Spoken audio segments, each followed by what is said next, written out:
Hi! Natis Bagets! Hi, Bagets! Merry Christmas sa inyo and happy anniversary!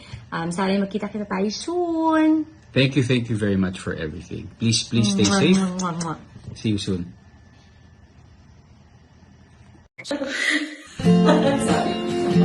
Laki ako sa lola. 2 years old ako na nag-separate yung parents ko, nag-divorce sila. Tapos, lola ko ang nagpalaki sa akin. Sabi ko nga hindi porket lola ko siya, lola.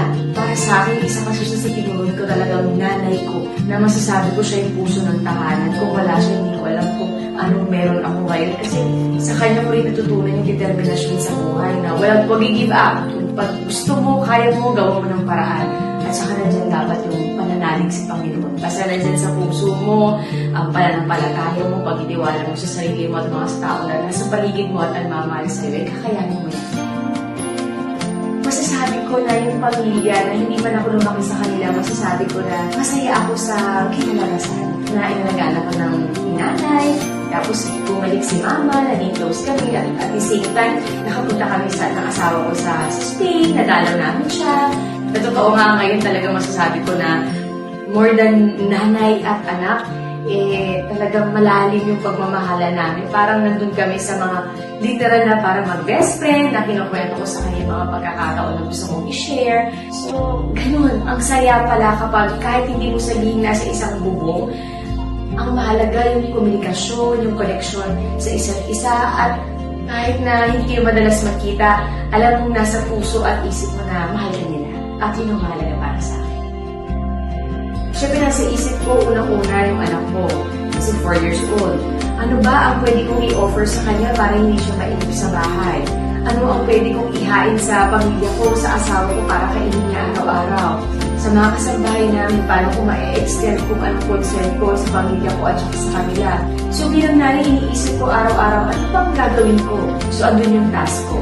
Magli-lesson kami ni Zia, magagawa kami ng mga activities, saka yung food namin sa bahay, yung talagang pinakamahalaga na maihain ko sa kanila kung anong dapat at ligtas para sa kanila.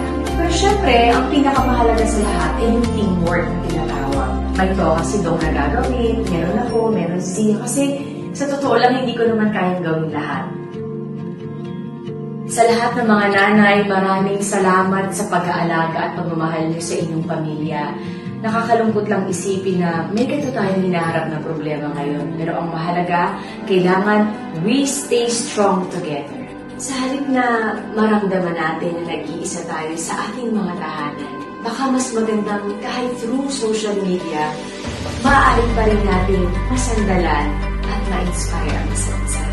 Kung may kapitbahay na nagtutulungan sa oras ng kagipitan, tayo namang mga mommy ay magkakapit-nanay. Isang espesyal na saludo sa mga kapit-nanay natin na frontliners, mga doctors, nurses, police at military, mga government workers, food and grocery workers, at lahat ng essential workers.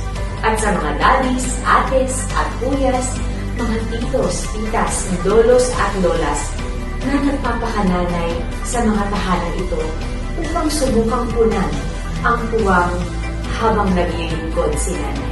Isang pagbati din sa mga kapit-nanay nating OFWs. Sana ay nag-uugnayan kayo para sa pangangailangan ng isa't isa. Sana ay safe at healthy ang inyong mga pamilya dito sa atin. At sana, palagi pa rin silang nakakausap online.